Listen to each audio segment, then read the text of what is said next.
If you like my dad's videos, please subscribe to QA Insights channel. In this episode 3 of Learn K6 series, today we are going to talk about data parameterization in K6.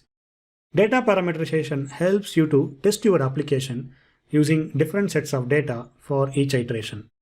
Because every user is unique and every request is unique in production.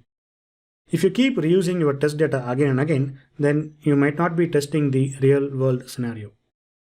Assume that you are sending the same input for every request, then it will end up in the cache instead of reading it from the disk. In this case, you might miss the potential performance problem in production. How do you approach parameterization in K6?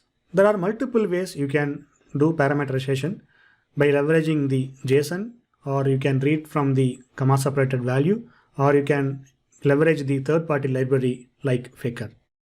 First, you have to generate the set of data either in JSON format or in CSV format, or you can make use of Faker library. Then you have to make use of shared array from built-in K6 module. Then you can read the data and you can send along with your request. Before we see a quick demo, it is much important to understand how shared array works. Shared array is like an array-like object which takes a name and a function. It is a read-only constructor, so it is not possible to communicate between virtual users. You can do length, or you can get the item using the index, or you can use the for/of loop to iterate your elements from the shared array. Before we see a quick demo in Visual Studio Code, first let us understand how the shared array works in the simple visualization format. So here, this is our script. First line is we are importing the shared array from the built-in K6 module. And here we have added the data.json and we are reading some colors. Here we are making use of a shared array. So the colors is the name of the shared array, and we have a function which reading the JSON using the data.json. Once you executed this particular K6, whatever the line outside the default function, which will be executed only once. When it comes to shared array, it will load to your memory only once, and whenever you request for the test data, it will make a copy and then it will give it to the code. So this is how shared array works in a very high level. Now let us go to Visual Studio Code to see quick examples how you can parameterize your application. First, let us see a very simple demo using the Faker library. So here you have to import your Faker library using this HTTPS URL, and you can make use of the Faker object, and then you can call the relevant methods. So in this case, it will print the job title, job descriptor, job area, and job type. So everything will be coming from your Faker library. Now let me execute this using the K6 run, and inside the Faker demo folder, I have this particular script. And if I hit enter, it will execute for one VU, and then it will display the results in the command line. So here if you see, it is outputting the job title, job descriptor, job area, and job type. So this is how you leverage the third-party library like Faker in your K6 script.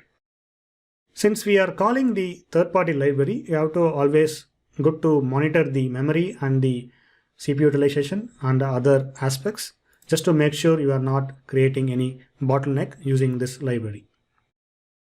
Next, let us see very simple demo.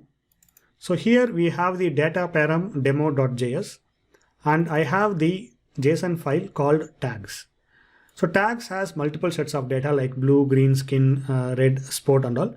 And in data param demo.js, in line number 11, we are making use of the shared array, and we are giving some name called colors, and then we are reading the tags.json by json.parse.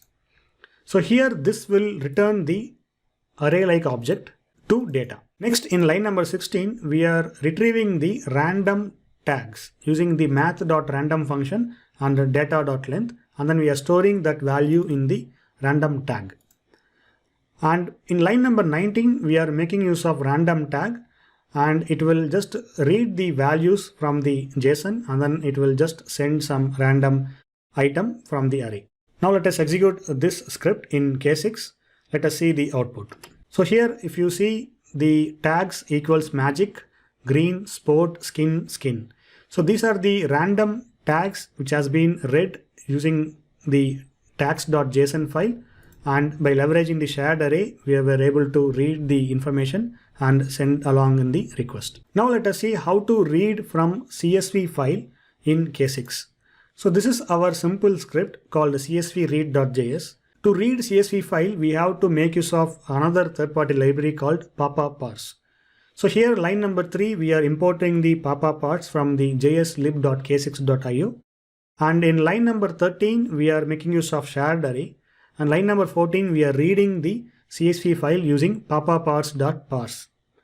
And we are storing everything in the array variable called CSV read here. And in line number 29, we are reading the random element. So if you see the math.floor, math.random, so this will read the random row from the CSV file.